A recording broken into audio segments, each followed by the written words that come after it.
दिवाली पर खेल। ओहो, दिवाली के समय भी तुम लोग ये बेकार शक्ल बनाए क्यों बैठे हो? दिवाली 1 हफ्ते बाद है। तो सेलिब्रेशन तो पहले ही शुरू कर देना चाहिए ना, तभी तो फेस्टिवल का फील आएगा। हाँ, तुम्हारी फेस्टिवल फील को बहुत अच्छे से समझती हूँ मैं। इस साल कोई पत्ते नहीं खेलेगा। इसी बीच यश के पापा भी वहां आ जाते हैं। कितनी बार समझाना पड़ेगा, पत्ते नहीं कार्ड्स बोलो। और मैं भी देखता हूँ, ऐसा कैसे कोई नहीं खेलेगा। अरे बहू ठीक बोल रही है, वैसे भी इस साल का कोई भरोसा नहीं। मतलब मम्मी, आप कहना चाहती हो कि कार्ड्स खेलने से हमारे ऊपर कोई मुसीबत आ जाएगी? कुछ भी बेवकूफों वाली बात है। कार्ड्स खेलना बहुत होशियारी वाला काम है। पहले लक्ष्मी माता की पूजा कर उन्हें घर बुलाओ, फिर बेकदरों की तरह जुए पर लुटाओ। बहू, अपनी लिमिट में बोलो। ससुर की आवाज सुन अमृता सिर झुकाए अपने कमरे में चली जाती है, जिसके पीछे पीछे सास भी वहां आ जाती है। अरे तुम जानती हो ना, पूरी दुनिया पलट सकती है, लेकिन मेरे बेटे और पति के दिवाली कार्ड्स कभी बंद नहीं हो सकते। इससे मैं भी परेशान हूं, पर हम कुछ नहीं कर सकते बहू। हाँ, पर फिर भी कोशिश करने में क्या जाता है। बिल्कुल जैसे पिछले 2 साल से कर रही हो। हाँ, अगले 20 साल तक करती ही रहोगी तुम। अब दोनों सास बहू अपने काम में लग जाती है। वहीं यश और उसके पापा कार्ड्स खेलना शुरू कर देते हैं। दिन बीतते हैं, जिसमें एक दिन यश का दोस्त रोहन उनके घर आता है। और रोहन, इंडिया कब आए? ब्रो, लॉकडाउन से पहले आया था, फिर यहीं रह गया। अब दिवाली है तो सोचा चलो सब दोस्तों से मिलते हैं। बढ़िया है, आजा चल कार्ड्स खेलते हैं। अरे यार, ऐसे मूड खराब मत कर। बिना विस्की कार्ड्स का मजा नहीं। लंदन में हम ऐसे ही दिवाली मनाते हैं। मैं दिवाली पर विस्की लेकर आता हूँ, फिर खेलेंगे।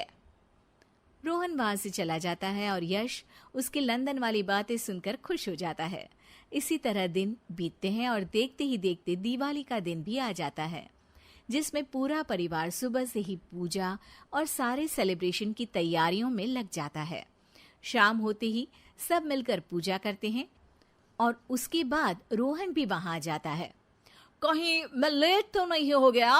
अरे नहीं नहीं बेटे, आओ बैठो। हम सब अभी गेम शुरू करने ही वाले थे। ये लीजिए आपका दिवाली गिफ्ट। रोहन विस्की की बोतल आगे करता है, जिस पर अमृता तुरंत बोल पड़ती है। वैसे हमारे यहाँ दिवाली पर कुछ सभ्य गिफ्ट दिया जाता है। और मेहमान को भगवान भी समझा जाता है। जाओ कुछ नाश्ता लेकर आओ। अमृता रसोई में चली जाती है, जिसके बाद रोहन, यश और उसके पापा विस्की पीते हुए कार्ड्स खेलना शुरू कर देते हैं। कुछ ही देर में वो नशे में बिना सोचे समझे खेलते हुए कुछ भी बेट पर लगाने लगते हैं। अरे मेरे तो सारे पैसे खत्म हो गए, पर ये सोने की अंगूठी है, आज ही अमृता ने गिफ्ट की है। इस बार मैं ही जीतूंगा। हाँ हाँ, सब दांव पर लगा दो। बीवी भी क्यों छोड़ रहे हो? इसे भी लगाओ। बना लो यहाँ दूसरी महाभारत। मैं तो तंग आ गई हूँ, पर ये नहीं सुधरेंगे। अरे इतना क्यों किलस रही है? खेलने देना उन्हें। कौन सा कोई लूट कर ले जाएगा? खेल ही तो रहे हैं, बाद में सब वापस कर देंगे। वो तो अभी पता चलेगा।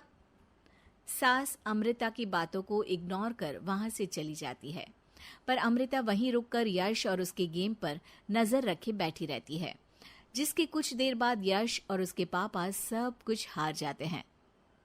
ब्रो, तू तो हार गया। ऐसा नहीं हो सकता, यश कभी नहीं हारता। तो क्या आप जीतने के लिए अपने घर को दांव पर लगाएगा? रोहन की बात सुनते ही अमृता यश के कुछ बोलने से पहले ही बोल पड़ती है।